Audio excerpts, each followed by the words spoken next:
length of that intelligence toe. Yes. Look how long this thing is. Wait, so it's, I've heard that too. Because in Chinese culture, we say that, we say if the second toe is the longest toe, it means you're smart. Yeah. So it's not just a Chinese thing, it's also like a No, it's Mia always Magik something. thing. I mean, it's definitely not a Mia Magik thing. I remember one of my friends had that because, unfortunately, mine are not like that. Mine just you're go regular. progressively yours, down. Yours are beautiful.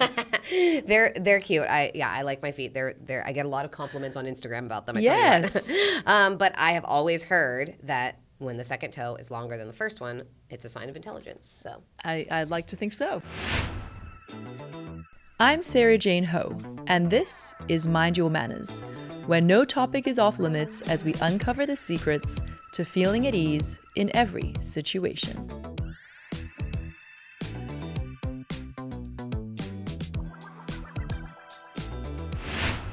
We live in a world that teaches us to ignore our instincts, to stay polite, to be pleasant, to push through.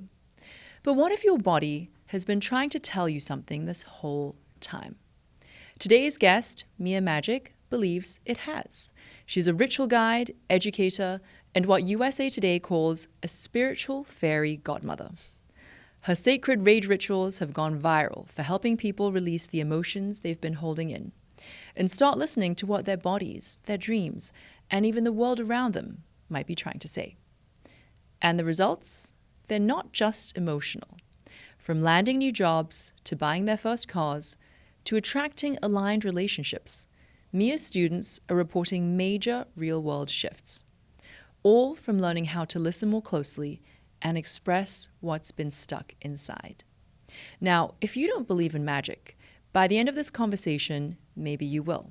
So for the next hour, suspend your disbelief, open your heart, and join me for a conversation that's as practical as it is powerful, with a truly one-of-a-kind voice. Mia, welcome to the pod. Thanks, Sarah. It's so good to be here. So tell us about how you got into this, and what was your own personal turning point that made you realize the body speaks before the mind? Oh my goodness. Well, those are two sort of different things, but I guess the one really deep piece for me is I was in a really bad accident when I was 16 and I almost lost my arm. Well, actually, when you sat down, I noticed your scar. Yeah. So your scar it's on your left hand and runs from your elbow all the way down to your hand, actually. Yeah, so 60% of my arm was ground away in an accident, and then they used my latissimus muscle here from my back, skin graft from my leg, tendon grafts from my ankles, bone graft from my hip, and put me back together. And it took me many years to realize the actual archetypal language that my body was speaking to me. Your latissimus muscle is known as your sword-wielding muscle. Your right hand is your sword-wielding arm. This is like the masculine side of our bodies. This is the feminine side. So my feminine was like damsel in distress and needed to be rescued and needed help and was in so much pain. And so this other part of me came in and sacrificed a great deal and a lot of pain in order to help me to serve the feminine. And now in my life, I have come to serve the feminine and have learned a lot about my very direct, sometimes harsh, sort of aggressive, very what we would consider masculine energy in my life, in my business, and just how I function and operate in the world. And I, through the deep pain and sadness and not just spiritual injury, that it was a mental and emotional injury. Yeah. It wasn't physical, really. It was so traumatic physically, but the impact that it had was so multi-layered and so much deeper than that. And so after my injury and my accident, I thought it was just physical for a while, and then I realized how much more was actually going on, and so that really set me on a healing path.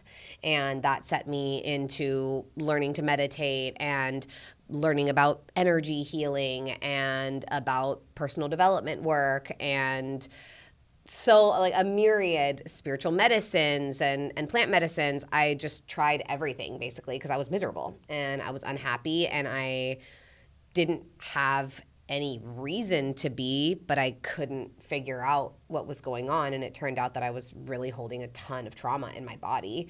And there's deeper, longer layers from my childhood about believing in magic and wanting my fantasies to come to life. And I've always been very deep into mythology and myth and legend and the pantheons of Greek and Roman gods and Egyptian mysticism. And I always wanted those things to be real in my life. And I read about them a lot, but I never saw them in my physical experience. And so when I started doing the healing work on myself, not only was there so much cognitive dissonance and so many pieces that didn't make sense, and I had to really change my perspective, I also started dealing with some of those deeper layers of emotions that had been stuck since my accident, or since kids on the playground bullied me for believing in magic and what I believed in. And when I shut all of that down, I shut down my authenticity and my heart and who I truly was. And I was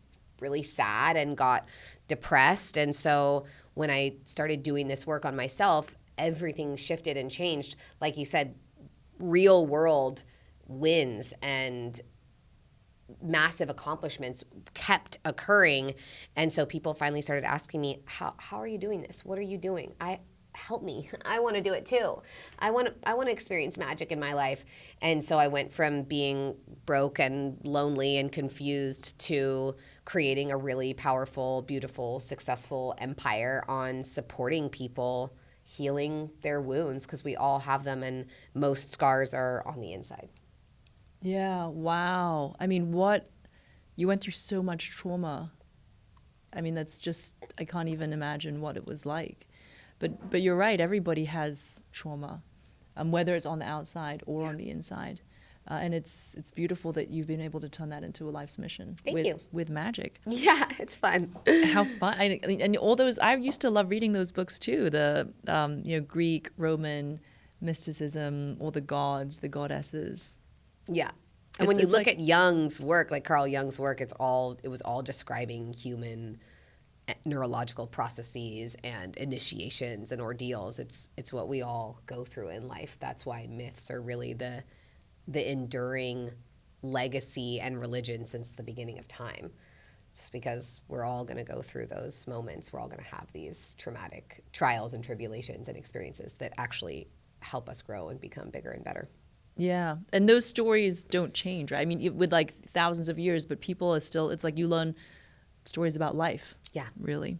So you talk about IntuWitchin, a practice that goes beyond intuition. Mm-hmm. Can you explain what that means and how it differs from just trusting your gut? Yeah, so for me, IntuWitchin, I that's the name of my book, my first book, and because witch means wise, there's a difference between conceptual knowledge, right? I could tell you to do something, but if you don't listen to me, it's just knowledge. It's just in your mind. But if I tell you to do something and then you don't do it and then something bad happens, you're like, oh shit, I should have listened to that. Yeah, it kind of haunts you. It follows you, right? And that's what becomes wisdom. So in the next opportunity to listen to that advice or that counsel or your gut or whatever it is, you're like, wait a second, I already learned this lesson once. I don't want to learn this again the hard way. I'm going to do this a different way. And so wisdom is what knowledge we have now embodied and that informs our path and our actions based on our life experience. And so intuition, you can get a little hit in your gut. You can get a little nudge. Yesterday, I was like hiking with a friend and I was wearing a sweatshirt and I just have the sweatshirt in another color and I just had this feeling to like grab my other sweatshirt. And I was like, why would I don't need another sweatshirt. I'm literally wearing one. It's like, this is LA. It's not that cold. And we get up to the top of this mountain where we're hiking and it's kind of foggy and chilly. And one of my friends is like, I forgot a sweatshirt. And I was like, damn it, I knew there was a reason. And it can be that small. Yeah. It can be very nonsensical. It can feel like, why would I grab an extra toothbrush? Why would I grab an extra sweatshirt? Why would I go left when I'm supposed to go right?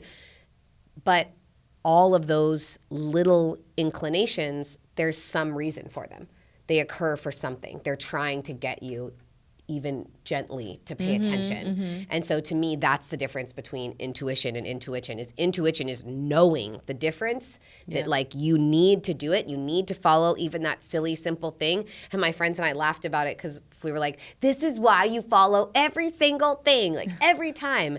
And then what my book is about is a deeper exploration into that, being that those things like the sweatshirt or the crow or raven or hawk that crosses your path or the snake that's on the trail, that everything also has information that's guiding you. Because the universe doesn't speak English, it doesn't speak Mandarin, it doesn't speak Spanish, it speaks symbol, it speaks number, it speaks signs and elements and weather patterns. And so when we can learn to read this language around us and see beyond just what is present in our human way of being, then we also have this really profound dialogue with the universe, so that when it's inviting us to do something, we are even clearer. We're open. Yeah.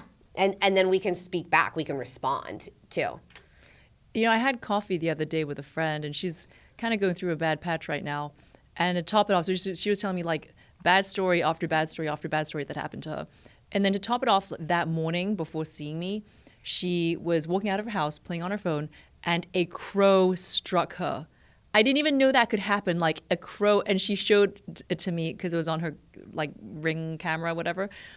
And then because it turns out there was like another crow that was injured nearby, so this crow didn't want her to harm that, but literally like use its beak to attack her head. And I was like, holy, she was like, the universe is trying to tell me something. For sure. Yeah. I mean, crows are messengers of the other realms and mysticism. They've been part of many goddesses' stories, and because they're one of the most intelligent birds, and you actually can like train them and work with them, and they know the people that live in their neighborhood, they know people that mistreat them, they know people that give them food. They're incredibly wise and intelligent beings, and so there's definitely a message in that for her. I'll for send sure. her your way. Yeah. I when I was reading your book, actually, it really reminded me of a lot of Feng Shui. Yeah. I grew up in Hong Kong. Feng Shui has kind of just been part of my life. Cool. Growing up. And in Feng Shui, I mean, Feng means wind and Shui means water. Yeah. And it's about reading the energy of your surroundings. So how the placement of a mirror or a blocked doorway or even clutter can symbolically and energetically reflect back what's going on in our lives. And just like you interpret animals or body aches as messages, Feng Shui sees our home as a mirror of the soul, and it's about decoding the patterns that are right in front of us, and we just need to see them. And when my mother was diagnosed, when I was 21, my mother was diagnosed with terminal liver cancer. And my father called our Feng Shui master. And our Feng Shui master actually told him to buy pomelo leaves, which in Cantonese are called luk yao yi. So buy pomelo leaves and put them, always have them fresh and on my mother's bedside table. And then she was, at some point she fell into a coma and she was hospitalized. And the Feng Shui master told my dad, make sure you always have the pomelo leaves. And about a week after she was hospitalized, like when she was actually transitioning, all the monitors were beeping, the alarms going off, and it was clear she was transitioning to death, she was dying.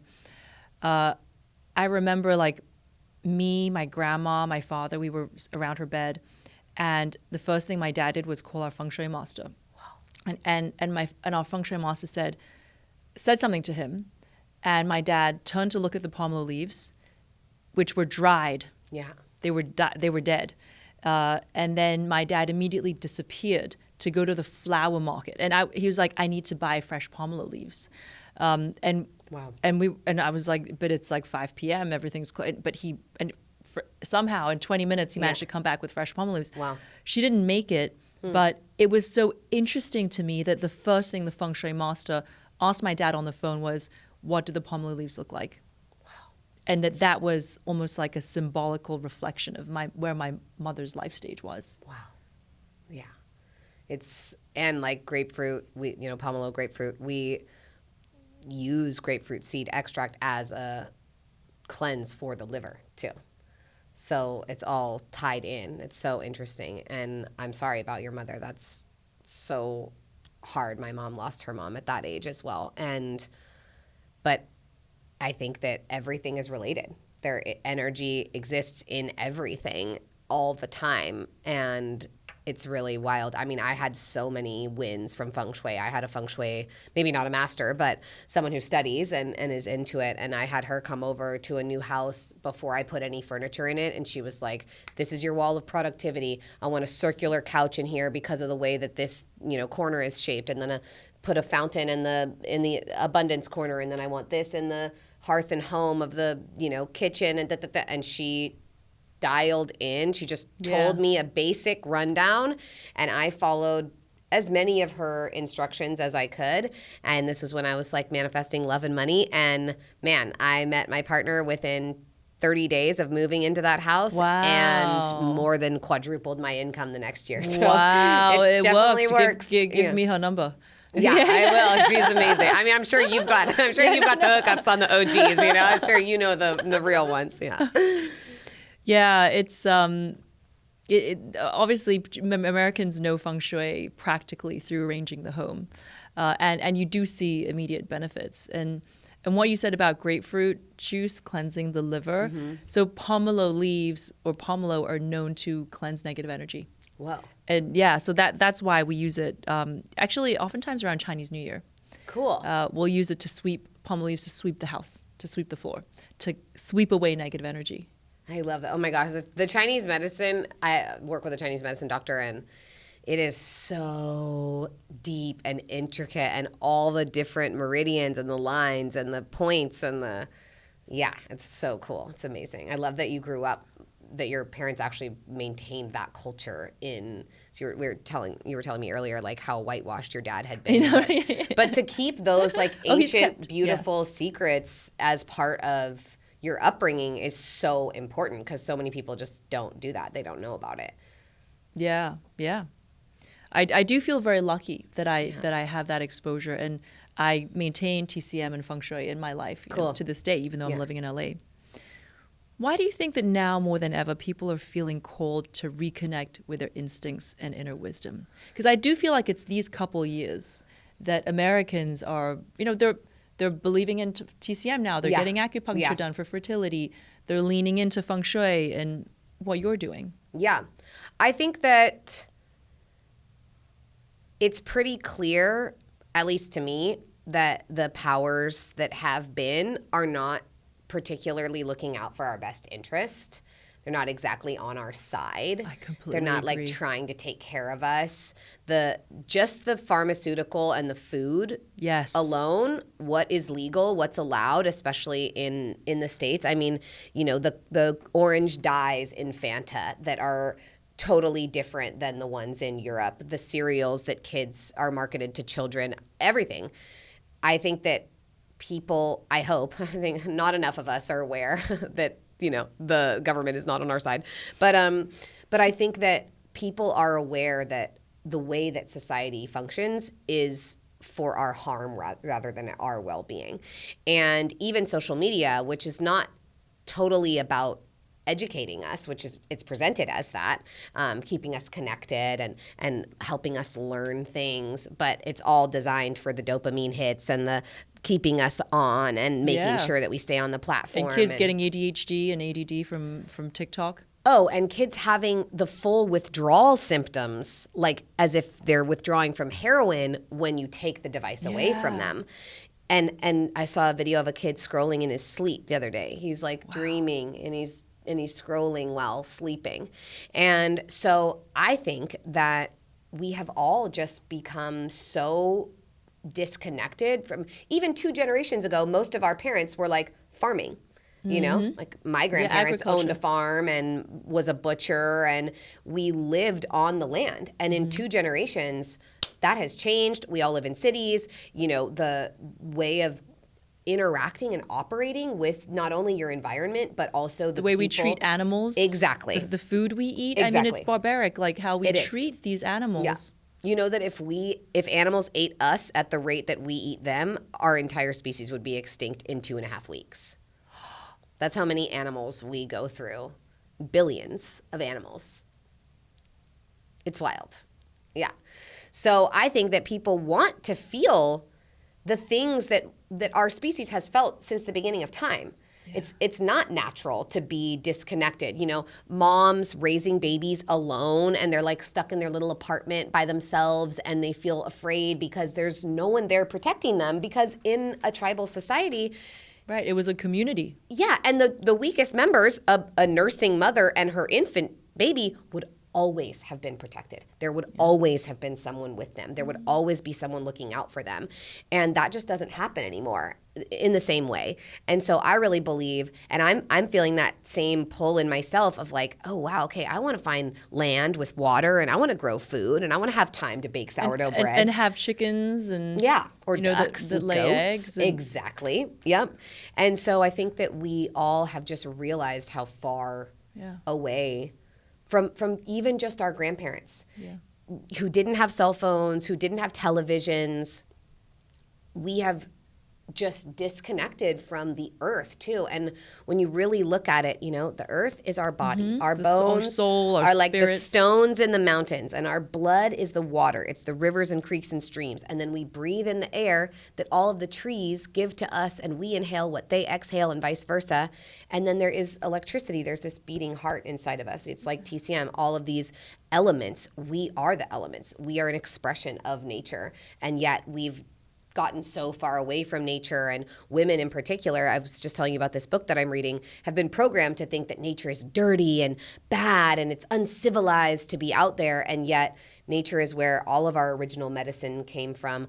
All of our shelter still comes from, you know, natural materials, and we're just so distant and disconnected from it. And I think people are just craving a reawakening and a resurrection of the ways that our species functioned for hundreds of thousands of years until just these last few decades. I think that there's no accident that mental health and obesity and suicide, these are like rampant issues that we've never dealt with as a species before. And it's because we're disconnected from the planet, which provides us everything and is the mother we all share.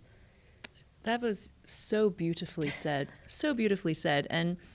And how can we, I mean, in terms of listening to the body, how are we blocking ourselves? So what are some subtle signs that someone is emotionally or energetically blocked but may not even realize it? Well, physical pain in the body, usually tension, lethargy, not getting great sleep. You know, there's a lot of different like physical signs and symptoms, you know, that a TCM doctor would look at: the color of your tongue, the whites of your eyes, the vibrance of your skin, where or if you have acne. I think there's a lot of, you know, more physical signs like that. But I think deeper down, it is over distraction. So if you're always reaching for your phone, if you're always scrolling, if you're always reaching out, grasping, needing attention or affection or validation, it's likely because there's a void of that within you. And I think also people pleasing is a big sign of that. It's like, okay, let me just like adjust myself and sacrifice what I need for other people's needs. For some people, emotional outbursts maybe of anger are like the thing. It's everything's so suppressed and so shoved down and so just locked in. We don't let ourselves feel anything, that then when something does arise, even if it can be a small thing, you snap and you just freak out at your kids or your partner or get road rage, you know. You said just like, oh, I love driving in LA. I was like, yeah, I literally do. Said no one ever, you know. I do love driving. So I think those are some of the signs, but there's many. And I think it is also just like a general dissatisfaction and disillusionment with life. And I think a lot of people experience that.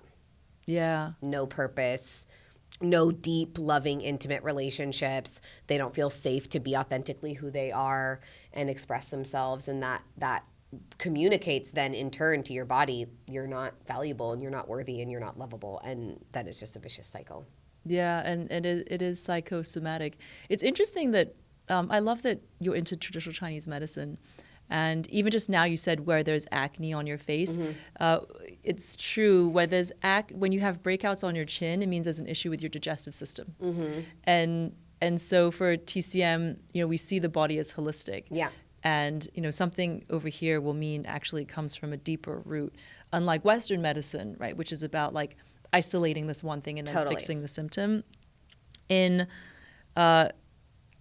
from Hong Kong, and you see a lot of very angry people. Like, 'cause Hong Kong is just, it's not a very healthy place spiritually, and people live in small apartments, Yeah. and it's very stressful, Yeah. and the culture is money. And in TCM, anger is actually stored in the chest. So we say that that's where breast cancer comes from. And when I moved to Beijing and Shanghai about, a dozen years ago now, when I would go get massages, because in China it's like a weekly thing to get a massage. When I go and get massages with my girlfriends, I realize that all my Chinese girlfriends are getting breast massages. And it's to remove anger in the chest. Alleviate. And I'd walk into the massage parlor with my friends, and they'd be like, okay, what do you, and I'm deciding, do I want oil? Do I want, like this or that? And then my girlfriends go and they're like, xiong, which means breast. Yeah. And I was like, what massage is that? Like, and they're like, oh, don't you know, we all get breast massages to release the anger from our chests. Wow.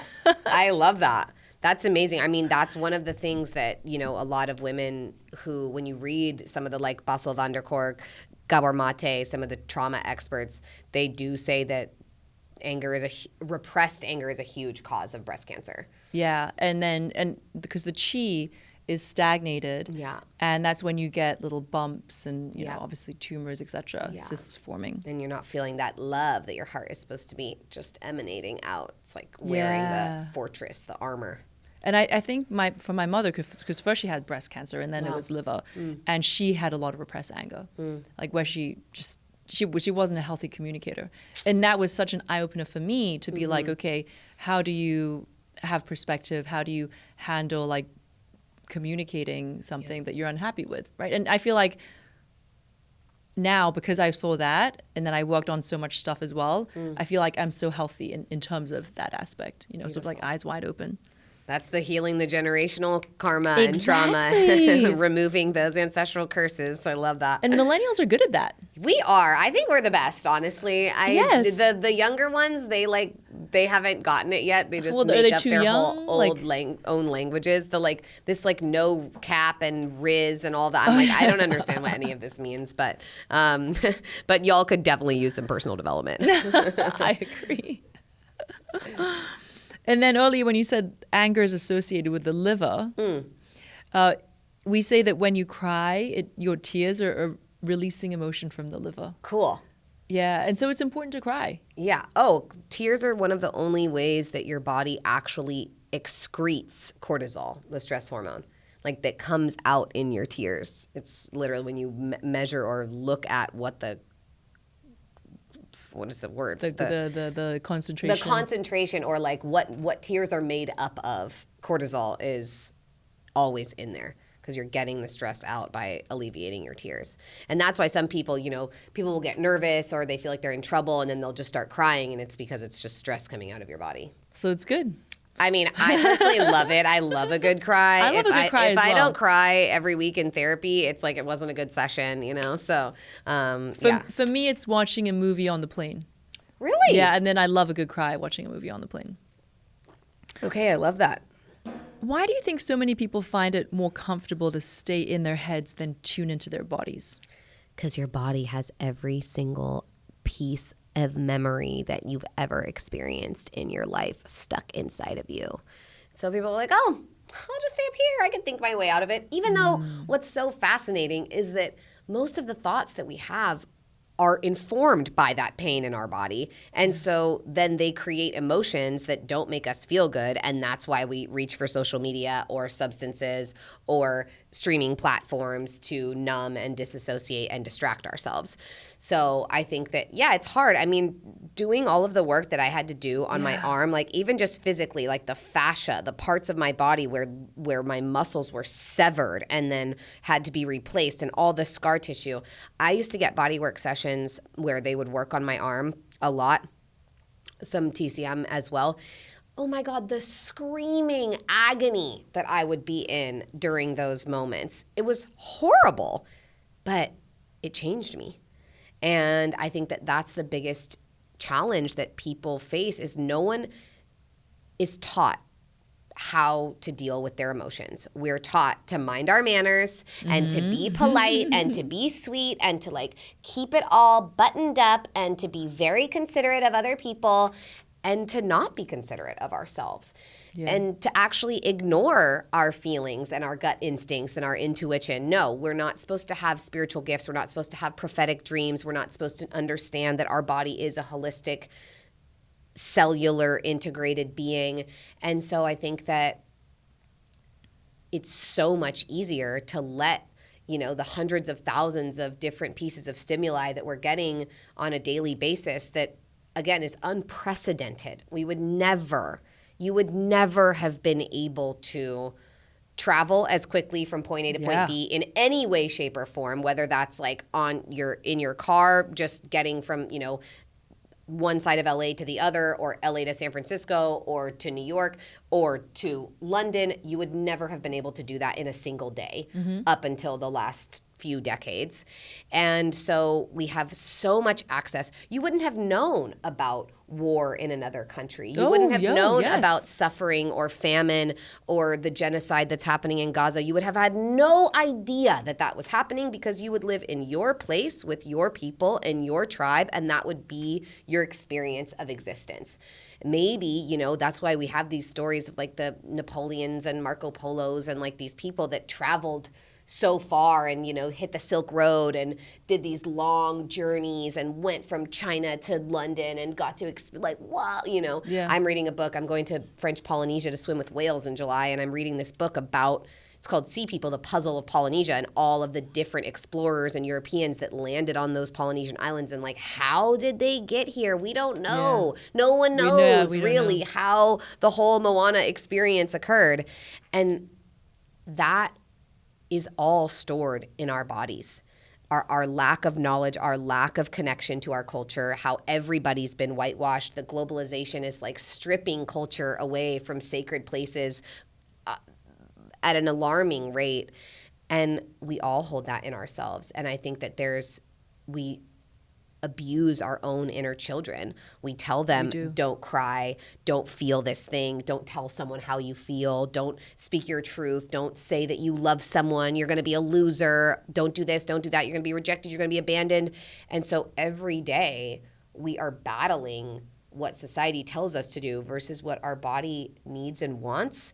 And it's really scary. And during the witch trials, and during the Salem witch trials. So which trials? The Salem was just one. Nothing? 20 people were killed in the Salem witch trials. That's a micro dose. It's really like the entire global colonization that the Roman Catholic Church and then it became, Christianity did, wiping out indigenous civilizations all over the world. That's why Brazil and all of the countries in Central and South America speak Spanish, a European language, and Portuguese, like European, right? And so during that time, everyone was shut down. Our relationship to God, our sovereignty, our tribal ways of being. Even Native Americans really suffered as well. Oh, yeah, and they suffered the most recently. There were Indian camps, as they were called, like reservation camps where they're taking children away, taking away their dances, taking away their languages, preventing them from communicating with each other, stripping children from their homes. Taking away that plant-based medicine. Everything. Yeah. Anything that they practiced was just stripped away. And so during that period, we all learned cellularly and genetically, it's been passed down, that it's not safe to be ourselves, and it's not safe to be in connection, and it's not safe to be in ritual with the earth, and it's not safe to see your body as a holistic system, and it's not safe to know that you have a divine connection to the universe, whatever that looks like for you. And so that's why it's really easy to just stay up in our heads instead of feel that residual pain and trauma that we've inherited from our lineage, no matter where we come from. And for somebody who's listening to this right now, what is a first simple step that they can take to start listening to the bodies? Super slow and easy, just like placing your hand somewhere on it, putting your phone away, and just taking as many long, deep breaths as you can. Six deep breaths, like releasing a sigh actually communicates to your body that you're safe. So just taking 6 long, deep breaths actually settles the nervous system. And when you release that sound, you're letting your body know that it's safe. Because when we hold our breath, that's signaling to ourselves that we're unsafe or there's a predator nearby. So we just take long, deep breaths and then just placing your hands anywhere on your body where you feel that it's asking for attention or affection. You can touch your body with really beautiful, soft, sensual caresses, or you can use firmer, more grounding touch, maybe more like massage, whatever feels right for you. And then just sitting in stillness for a moment and connecting with what is alive, what is most tender or tingly, what is trying to get your attention. Yeah. So if we practice that with you right now. Yeah, I was just practicing. So what do you feel? If you close your eyes, like where in your body do you feel communication? Where is there? Well, actually, just now I wanted to put my hand on my heart, actually. Yeah, good. And if you do that, if you feel into your heart, does it have anything to say to you? Does it express a need? If you ask it, what do you need? What does my heart need right now? Does it Honestly, it says it's telling me to be kinder to myself and to love myself more. Yeah. Are there any ways in particular in which you find yourself being unkind, like any parts of your experience where you respond mostly with unkindness? I think when emotional pain or sort of in terms of like reaching goals. Yeah. And if I don't meet my goals, I think I used to be quite hard on myself. Yeah. It's something I'm working on currently. Yeah. It's a process. It is a process. But that's beautiful. Just it's so and that easy. is so practical for our listeners to plug into. All right, so let's get into a sacred rage ritual. What does a sacred rage ritual actually look like, and why did you feel called to create this specific practice? So I did not create this specific practice. My yoga teacher gave this as an assignment to all of us because we were in our month-long immersion, and we start at 6 a.m. and finish at 6 p.m. and we're like meditating and stretching and doing all the yoga and learning about all the things. And at the end of our immersion, she said, now one of your assignments is I want you to all go out into the woods and beat sticks on the ground for 20 minutes or until you can't lift your arms. And those were the only instructions she gave. Wow. But she said that because of exactly this conversation we've been having, in order to really be in the yogic state, to be a yogi, which yoga means union, in order to be in union with yourself or with God or with the universe, you also have to know your darkness. You have to know the shadowy parts of yourself that are not present and that aren't the ones that you present to everyone around you. And no one shows their ragiest side to people. You're not like, hey, I want to make some friends, like, rah! Even though that's kind of how I make friends. But it was so powerful for me the first time I did it. And I happened to I went home to my family's home. It was before Christmas or something. And I was in my backyard and, I started with being angry at ex-boyfriends or whatever. And then some stuff with my dad. And then just some overarching world issues. And then by the end, I'm just screaming about plastic in the oceans. And I was in the redwood forest where I grew up. So I'm crying about all the redwoods that have been cut down. And I realized that there's so many layers of anger, again, like what we were just talking about, why are we in our heads instead of our bodies, is because there's a lot to be angry about. And if we actually focused on the atrocities that are being committed to people and planet every single day, it'd be hard to get out of bed every morning. And so when we do this rage ritual, which it really should be called a release ritual, because some people, their harder emotions are grief or sadness. And usually what I find in the ritual is that one emotion in particular sort of breaks the seal for what's underneath it. So some of us, it's easy to access anger, right? I'm one of those people. I was raised by a very angry father. So that was not, I had to kind of rage back in order to protect myself or in order to be heard.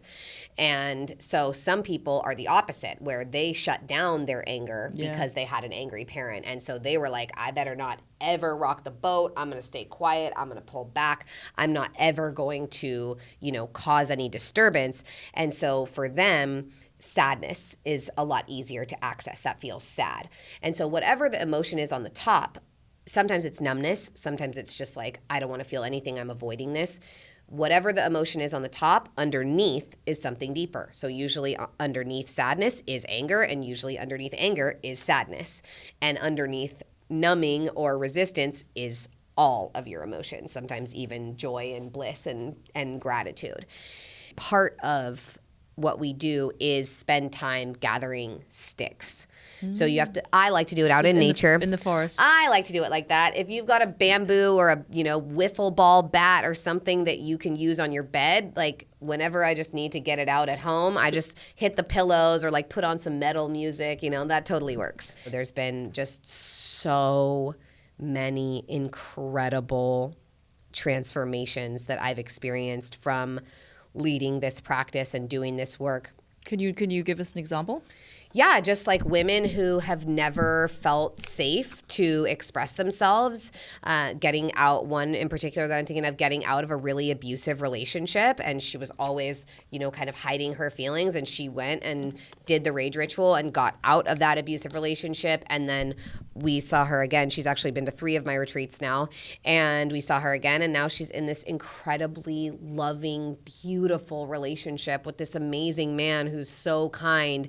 And she credits, of course, she's like doing the work, but she credits being able to finally connect with her rage and move out some of those limiting beliefs of like, I'm not allowed to feel, I'm not allowed to say what's on my mind, I'm not allowed to defend myself.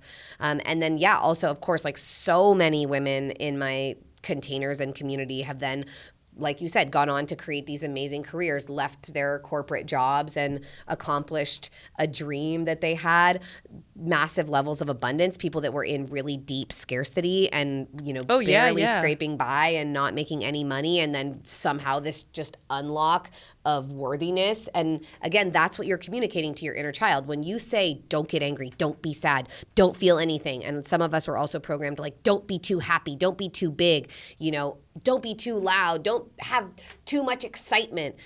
We're communicating to our inner children that it's not safe to feel. And so when you give that, sometimes for the first time, you give that permission just to feel. And again, it's not about rage. We use like screaming and hitting just to move energy.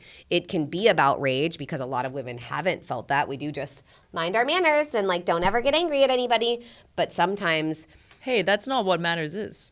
Exactly. To me, I don't think manners is like you can't get angry at people and not say what you want to say. To me, it's etiquette is about you can express everything you want to express. It's just about how you do it. I love that. And that's why I'm having you on my podcast. Exactly. That's why we're doing this. And that's what's so great. And I think that's what this ritual is about, is like being able to connect with your own internal etiquette and not shut yourself down and not be that patriarchal voice that puts the lie of, having manners means not being heard and not being seen and not being true to yourself. So yeah, that's what we're here for. Then and I find also that's the last piece, is that the way that women are able to show up for themselves, like you said about being able to communicate what you learned from your mom, the way that women are able to communicate, because this like deep, dark skeleton isn't living stuck, locked away in some closet inside of you anymore. It's been released. And so it's no longer informing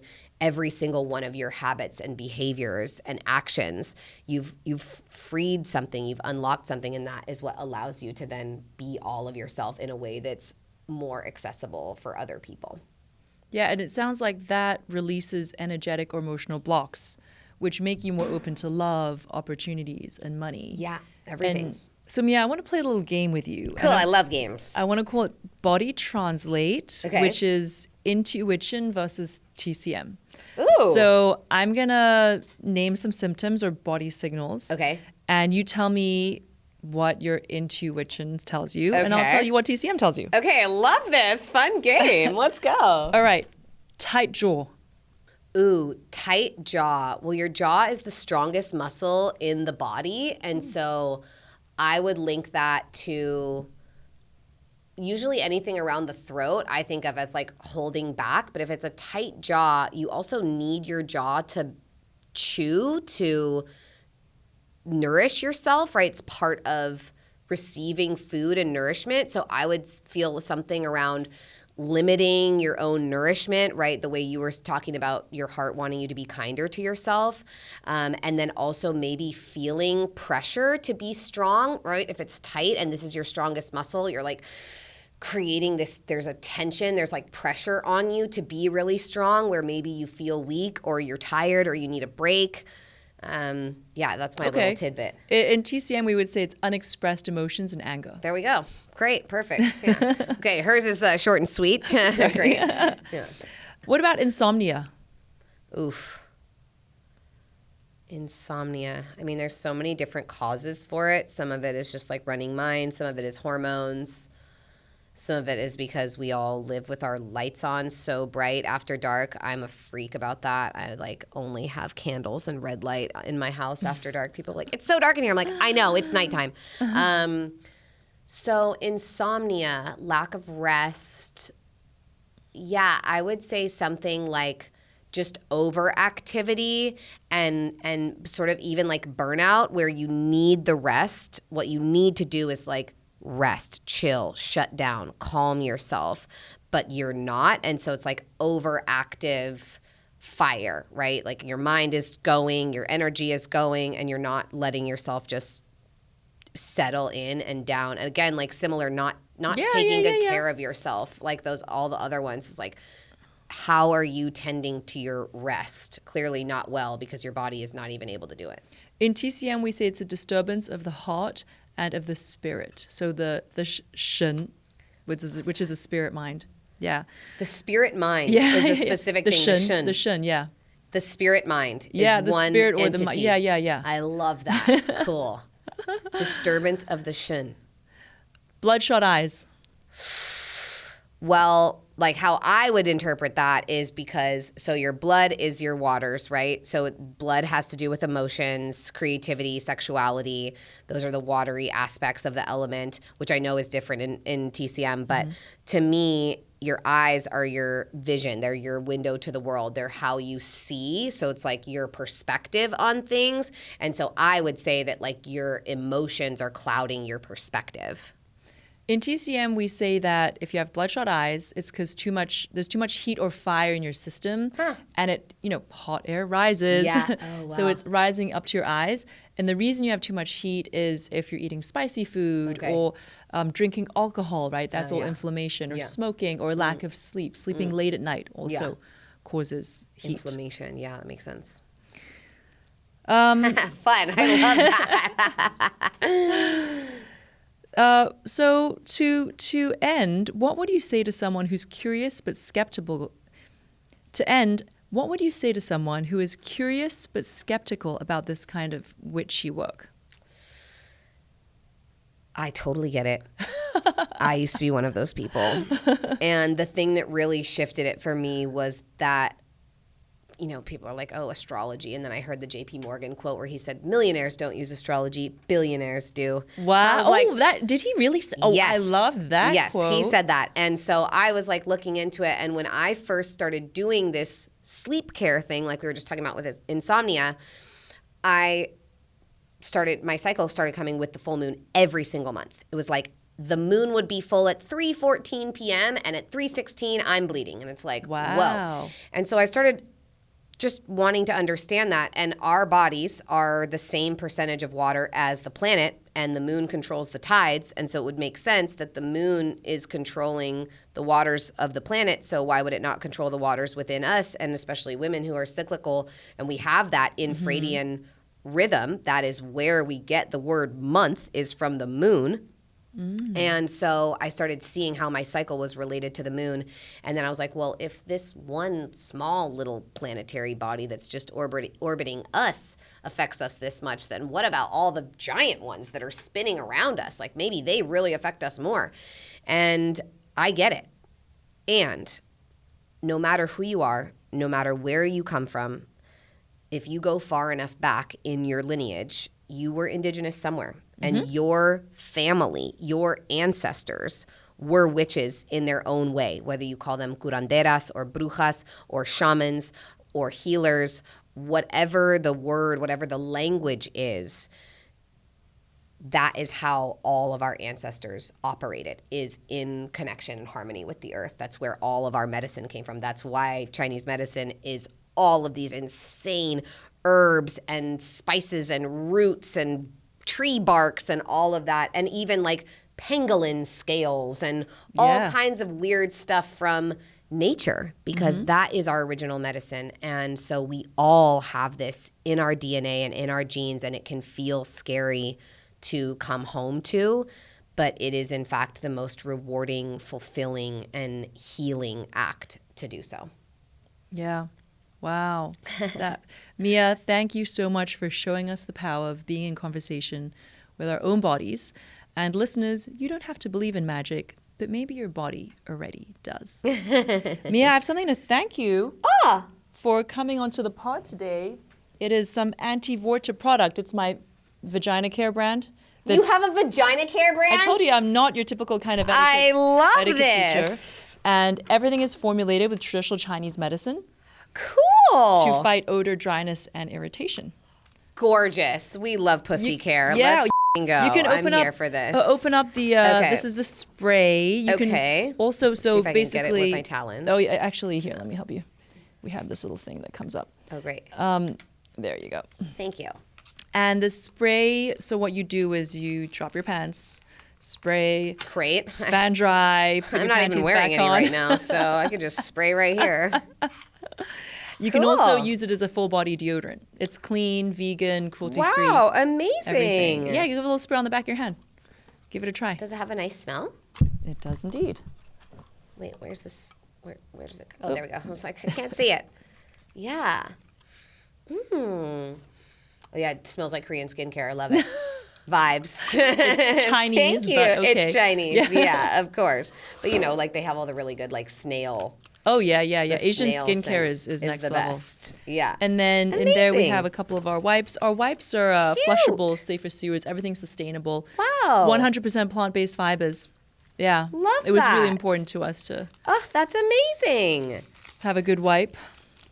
I mean, who doesn't need one? I'm gonna bring this to Burning Man, and I'm gonna have my wipes with me. You know what? Our sales did pick up a little right before Burning Man. I'm sure apparently I guess we have some Burning Man customers. Definitely. You need vaginal care at Burning Man, that's for sure. And have you ever been to China? I mean, I know you're a fan of TCM, but have you ever been to China? So only on layovers, so little micro doses. Where were you going? Bali and Thailand. Okay. Yeah. Fine.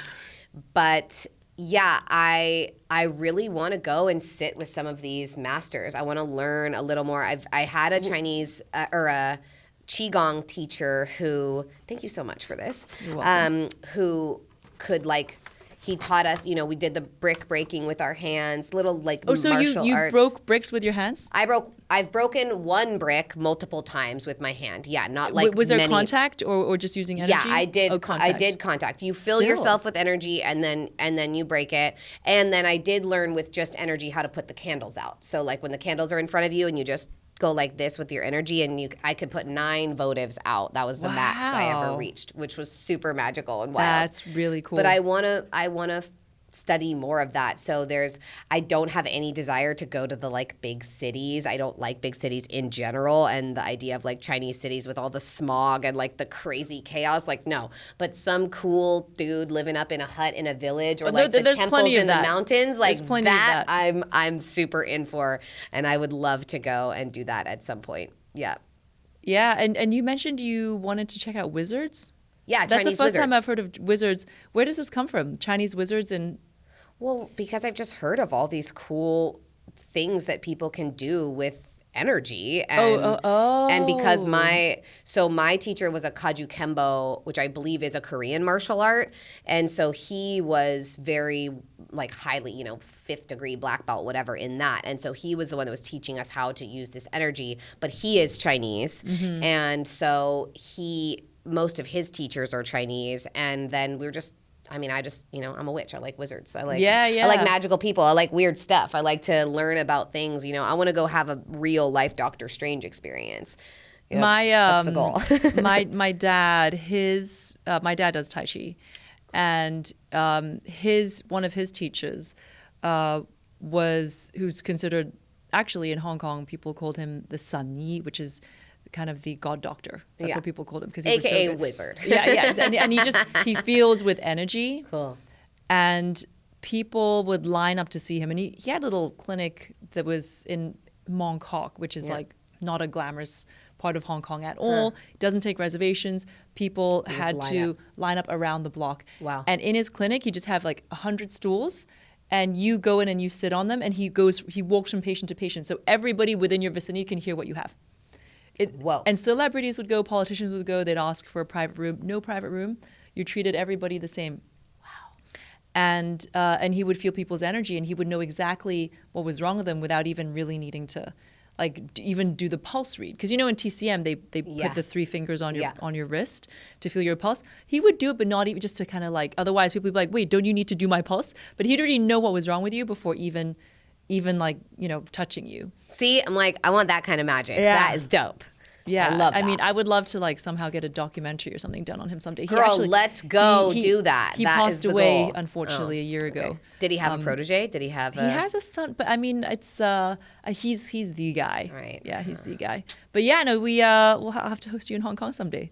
Girl, in I'm China, down. and take you to see these wizards. I love it. That's a big goal of mine right now is I want to be documenting more of this magic and just showing the world that it's totally real and it does exist and we all have access to it. We just have to find it, whether within or without. Beautiful. Yeah. Listeners, thank you for tuning in to Mind Your Manners. Check out my YouTube channel to watch the full episode. Don't forget to like, subscribe, and comment.